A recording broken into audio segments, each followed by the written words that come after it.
Welcome to Keep It Local. My name is Ryan Welton with Local Media Association, and it's time for another episode. This is going to be a celebratory episode, a good news episode, talking with Ken Doctor, the founder and CEO of Lookout Local and Lookout Santa Cruz, and now Lookout Eugene-Springfield. And I'm talking with Ashley Harmon, the chief of staff with Lookout Local, and we're talking about 5-year anniversary, a 5-year celebration for Lookout, and lots of lessons learned for newsrooms across the country.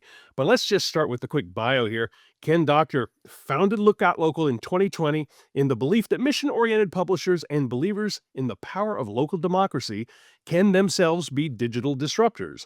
Lookout Santa Cruz, now 5 years old, has quickly built both a solid business based on multiple revenue streams and a reputation for editorial excellence highlighted by, get this, winning the 2024 Pulitzer Prize for breaking news covering the floods there in California.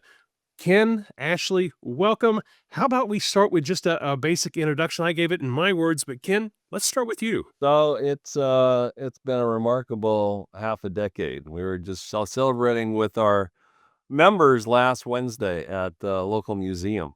We had more than 200 people. We had toasts by local community leaders, and we had Jamie Garfield, who Ashley and I worked with closely from the beginning, our community and student engagement director, created this incredible timeline. And the timeline just kind of stopped everybody. It stopped everybody at the event and then our staff, and we're putting it up in our conference room. To think where we started in November 2020, it was COVID without vaccine and a lot of fear. We had terrible fires, which consumed almost 1,000 homes in Santa Cruz County earlier that year. And that was the year it was a massive protest with BLM following the murder of George Floyd. So that was just like, then we enter, and then we can't even be in the same room together because it's COVID and everybody's afraid you could just die if you touch the wrong thing. And those were our humble beginnings. To think about where we've come in 5 years is amazing, and obviously so needed in the America we live in today. The local news situation arguably is worse today than it was in 2020, with what the chains have done and continued to cut. And there are a couple of hundred news organizations, and we are aligned with many of them. We're in two cohorts with sponsored by the Google News Initiative and the Knight Foundation. We are still learning a lot every day internally and from them, but it's kind of an amazement to think about where this has come, and especially now with the plans we're making about where we want to take it next step. And I'll get to that in just a little bit because it's big plans for 2026, and it's been a big 2025. Ashley, have you been along for the ride the entire 5 years, or how did you get started with Lookout? I joined Lookout Santa Cruz, when it was about 6 months old. So, in the first office, tiniest office, we've moved offices twice since then to find our current home in downtown Santa Cruz.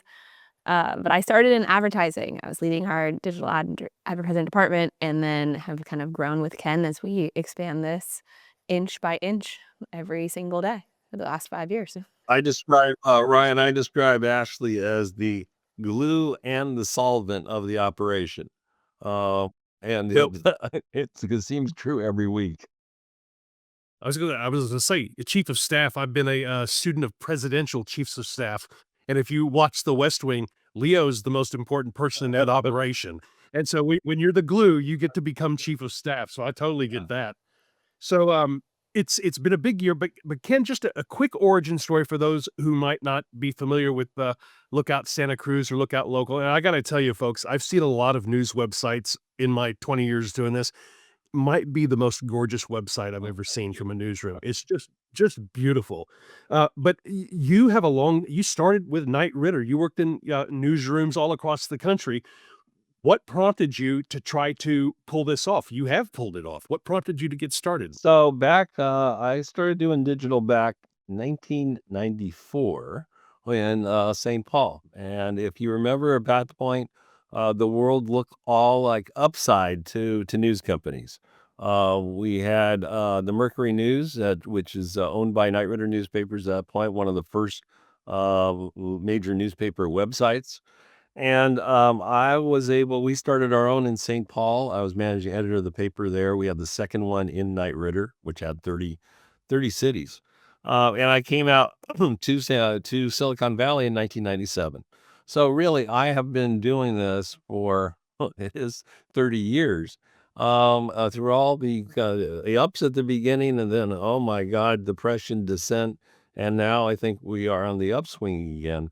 But the shorter story is, when I left Knight Ridder, I started doing work as an analyst, and a speaker and a consultant.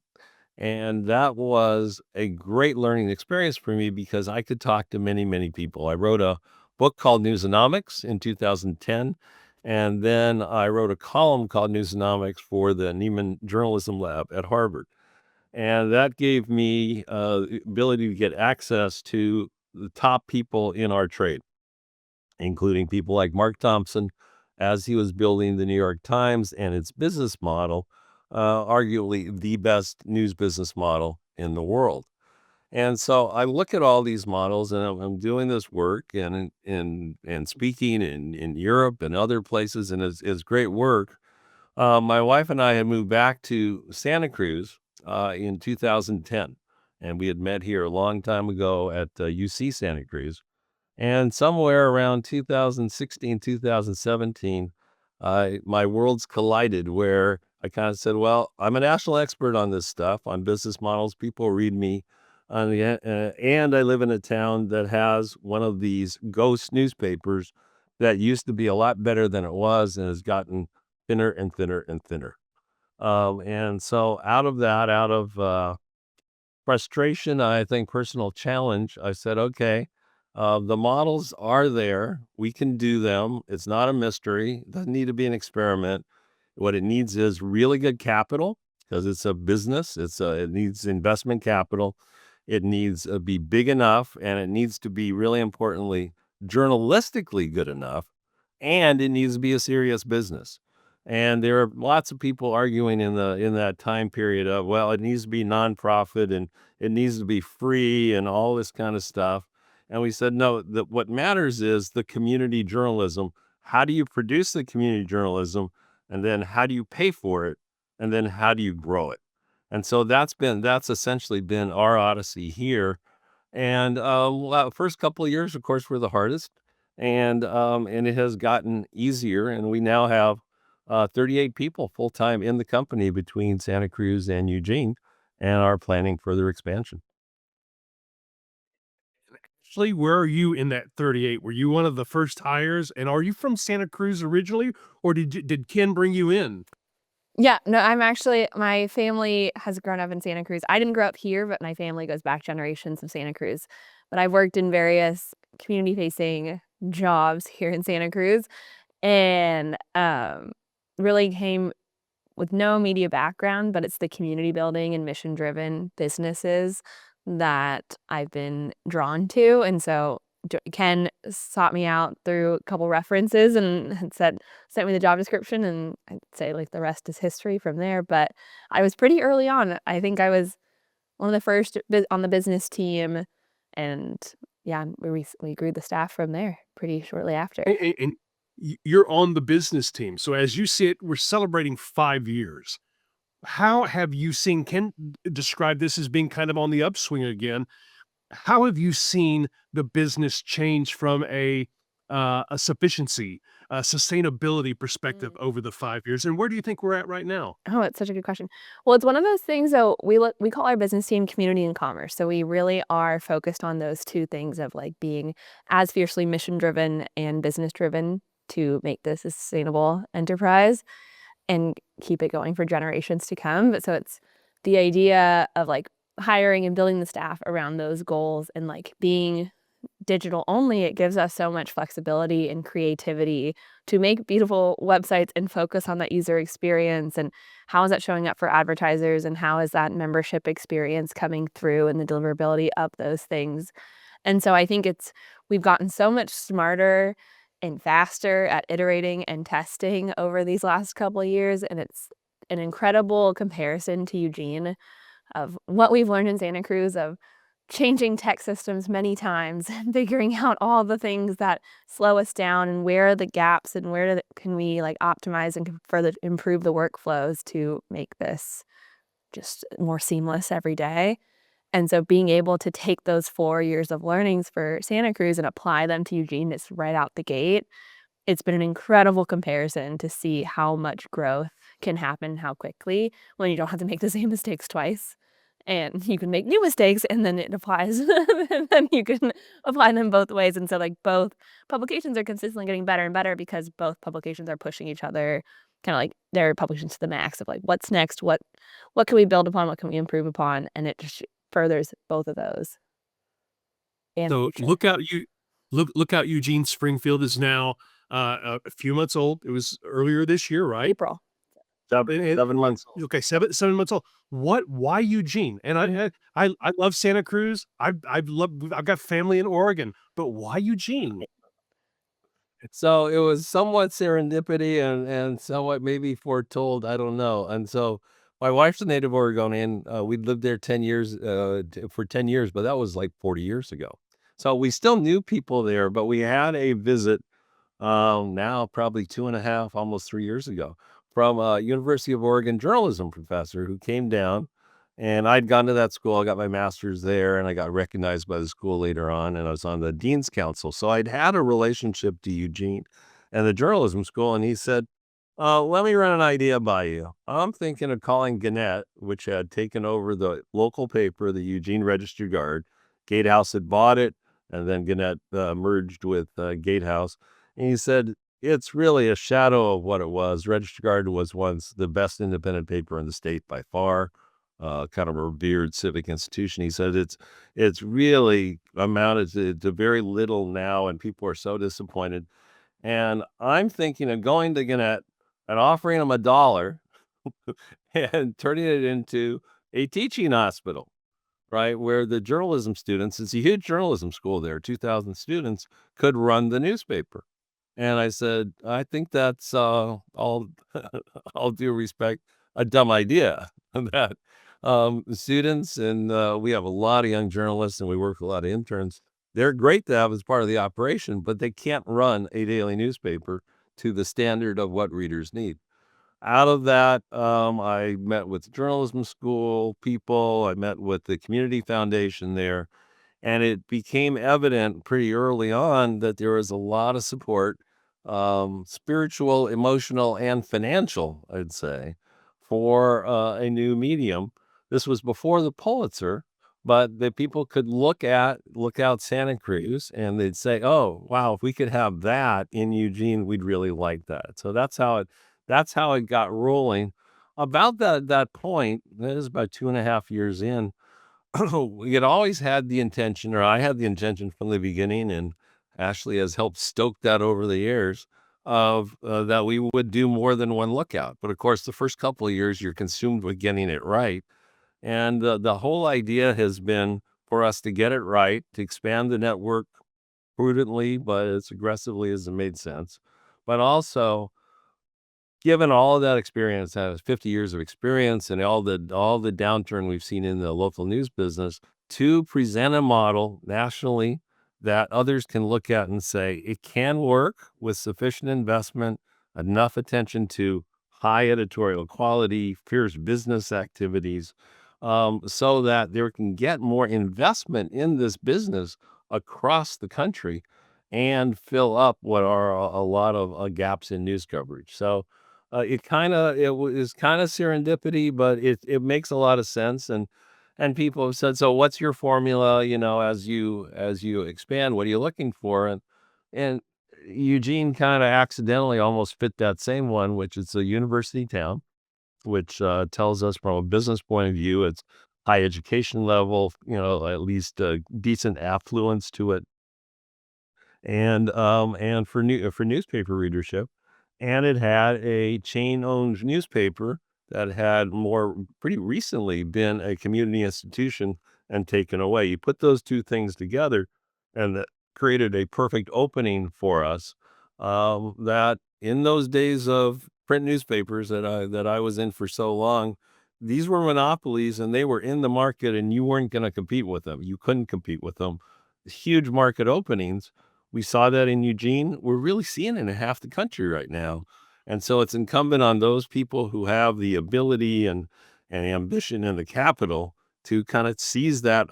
It's more than even once in a generation. It's an unprecedented opportunity to recreate what local news means in a community. You mentioned capital. For those who, there are probably lots of people across the country with the ability to do this, but without the capital. So, I mean, was that a big struggle at the beginning, or were you able to find funding pretty quickly? So here in Santa Cruz, there's two different funding pictures between here and Eugene. Here it was relatively few people, half dozen local people, and the Knight Foundation came in at the beginning. It's $250,000 for us here, but that was significant that they were recognizing that it was worth supporting. And it's all philanthropy. It's all been philanthropy for us in both markets. In And so we made the connections. I think it probably took 5 or 6 months in Santa Cruz to make the connections and find the right people. Um, and people would say, I raised 2.4 million initially. They'd say that's a lot of money for a little place like Santa Cruz, right? So only a 250,000 people.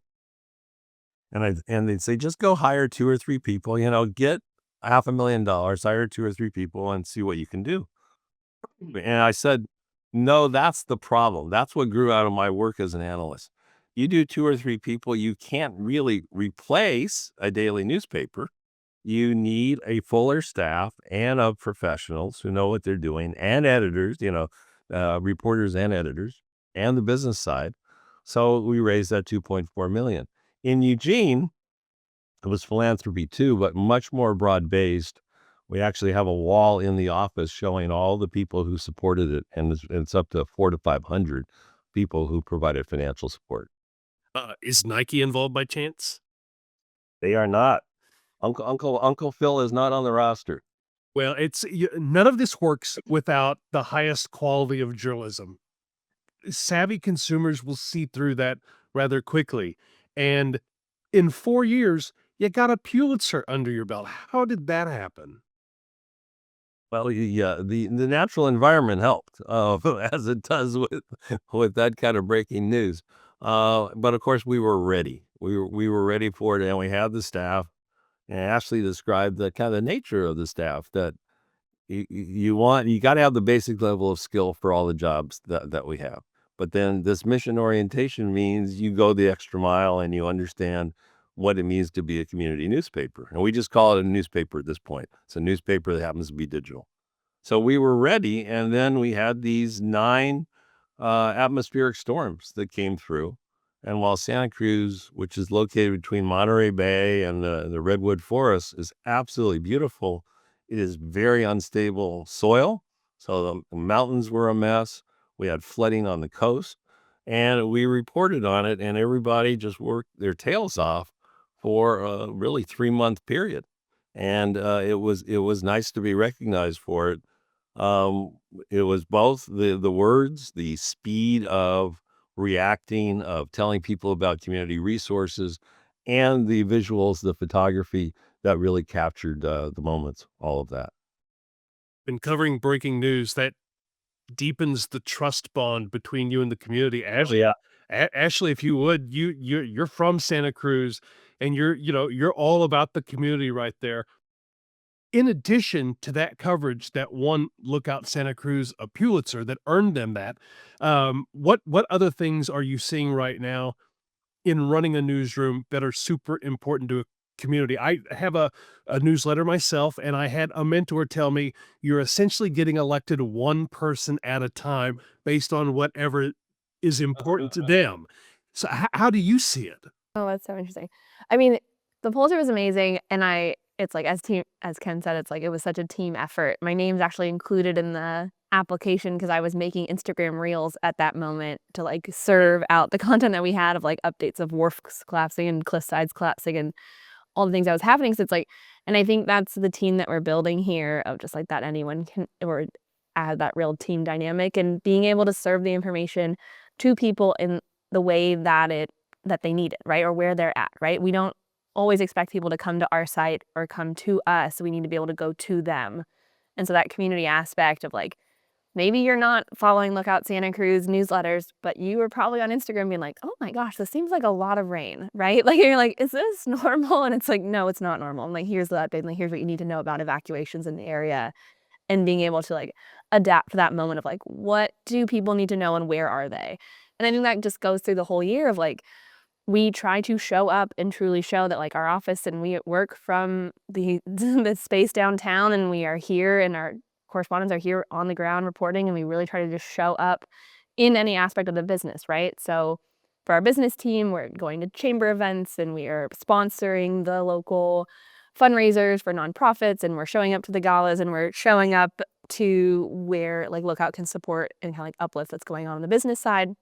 But then in the newsroom, people get to know our correspondents, and as you talked about our website, and it's just so important to us like how visual it is, and that the correspondents are very front facing. Like you have their photo there and it's very clear bylines, and we really try to amplify like you're not just getting your news from Lookout, you're getting it from Hillary, you're getting it from Tanya, and you're getting it from Max. And like we can use all those different platforms to build those one-on-one connections. And I think the current landscape of news is like moving more towards that influencer style, right? You kind of want to know the people that are giving you your news. And so where can we build those relationships online and in person, I think goes a really long way for Lookout. So authenticity and authority. I mean, even when you're talking about Google SEO, having your photo with the byline, it's a big deal.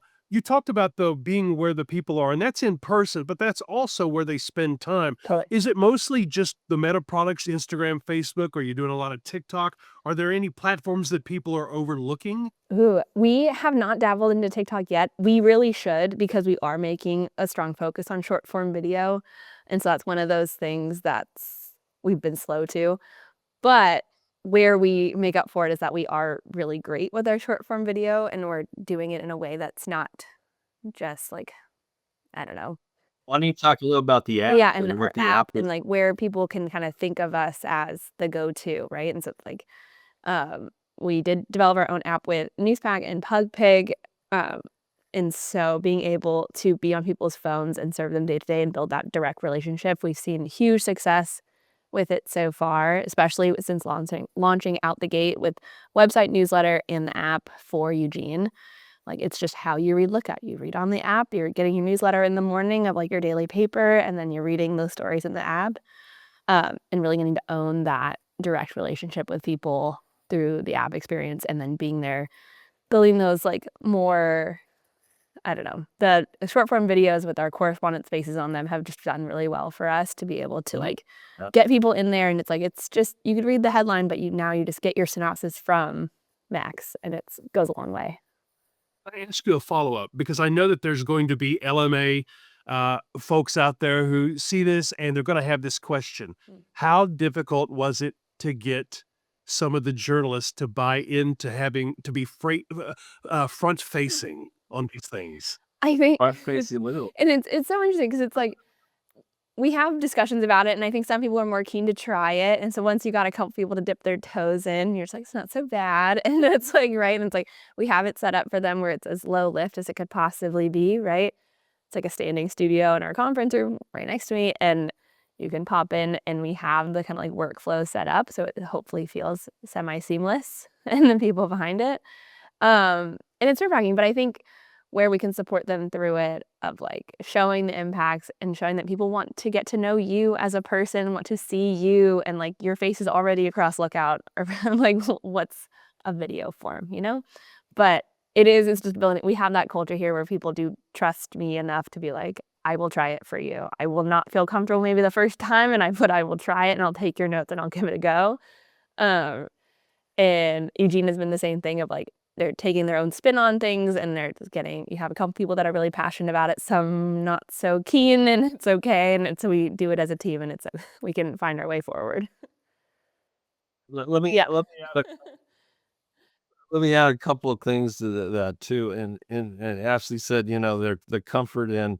So you got kind of like the theory of, oh God, do I want to do video or do I feel personally comfortable? And she noted it, but really quickly of they're comfortable with Ashley. And so one of the things we've done, and having been through big traditional newspapers that had 8 floors and now are basically gone, we have a team of 15 essentially in Santa Cruz and about 19, 20 in Eugene. Um, we run this as one team and increasingly trying between the two sites as well. But in each place, the the the rules on what our ethics as journalists are just the same as they were for me and Knight Ridder 30 years ago. But we have made the point that we are one team. And because people work with Ashley and Jamie on the community side, everybody knows you never ask for where they know not to ask for a story to be done on an advertiser or not to be done. That rule still is basic. But the idea of everybody working together is one of the opportunities that we have as we recreate this business. And we know that those old walls that we used to have in the newspaper business, same thing in broadcast, got in the way of getting a lot of stuff done. And I think that's really important as people think forward of the culture and the kind of culture you want to create. You're not just creating an organization and a news product or set of products, you're creating the culture. Culture indeed. And that culture is going to be growing in 2026, is it not? Can you talk about any of the plans that you've got for next year? So we have decided we've been talking about it for a while, and in terms of timeline, basically we are committing ourselves to adding 3 more lookouts over the next several years. Now we haven't picked the cities yet. We have a number of candidates, and we haven't tied down the timelines yet. The first step in our next process is to fill out a national staff. So if you think about how this works, the technology stack, the models that we draw on, all of that is national. We have a way of doing things, but of course, all the execution needs to be local. And that's the way it is in Eugene. It's run by our editor and our business side people there. Um, and so on a national level, we're saying, okay, we pulled it together. Ashley and I and a couple other people pulled it together in Eugene of applying these models. We did a good job, but it's not a practical way to expand to 3, 4, and 5 sites. So we'll be adding positions in kind of top positions in product and content, revenue, development, those kinds of things. And that's our next step. And then we are specifying, especially city number 3, and then 4 and 5. And this is really a plan from late in terms of implementation, national staff first. And we are recruiting. We are looking for the best people in the country that want to join what we're doing. And it's really from late 26 on through early 28 at this point, and then we'll see beyond that how much we want to grow. So you are clearly encouraged about where this business is going. This is Yeah. going to be an episode that will debut toward the end of 2025, maybe the first of 2026, but it'll be in that end of year, start of new year. Do you have some words of encouragement for newsrooms across the country based not only on your success, but where you're seeing these models and your model going? What are some words of encouragement to leave folks with? So what we know is if you do this right, if you get enough investment capital, give yourself enough time to find the right people, do the community organization, and to reach out into the business community. We're a public benefit company, for-profit public benefit. We reach out into community organizations, nonprofits of all kinds, chambers of commerce, the whole gamut in a community. If you do that right with sufficient capital, it can be done. You can get to majority earned revenue, reader revenue, and advertising, which are about constant for us. And we have turned it profitable in Santa Cruz in this quarter in 2025. Now, the idea that it can't work or it's experimental is, I think, one people should say goodbye to. It works. It's hard work. It's getting easier. And we saw a ramp of, we were encouraged. We are optimists. You have to be an optimist to do this, I think. But we saw a ramp of 2 to 4 times faster in Eugene than Santa Cruz. And that's because we had learned a lot. We also picked the right community. And we know that as we go forward, again, as long as we have the right capital and people in place, we will be able to succeed in those places. Some places that might take 2 years, 2.5 years to get to profitability. Some it could take 5. And they're very different communities. They all need it. So make sure that you are prepared in every way that you can, but it can be done. And I think we are looking toward now, as I look to our peers in these cohorts that I mentioned from Knight and Google News Initiative. I think we are approaching a new age of local news, of replacing these things that failed or are failing with high quality products that become a central source of community news and information. And the times kind of require it, and the tech actually makes it easier and easier. And Ashley and I and a couple others doing a lot of work with AI, for instance, around product creation, which we believe we want to hire as many journalists as possible, and that's going to continue it into the future. We have the second largest newsroom in Oregon with 16, but we also believe that we can multiply product creation and improve things like retention of members by smart use of AI, and that's just dawning. So that's going to be a force multiplier for us. So I think it's going to be a great time, 2026 to 2030. It's a new era. Ashley, how about you? What do you yeah, what are you seeing? What's encouraging you?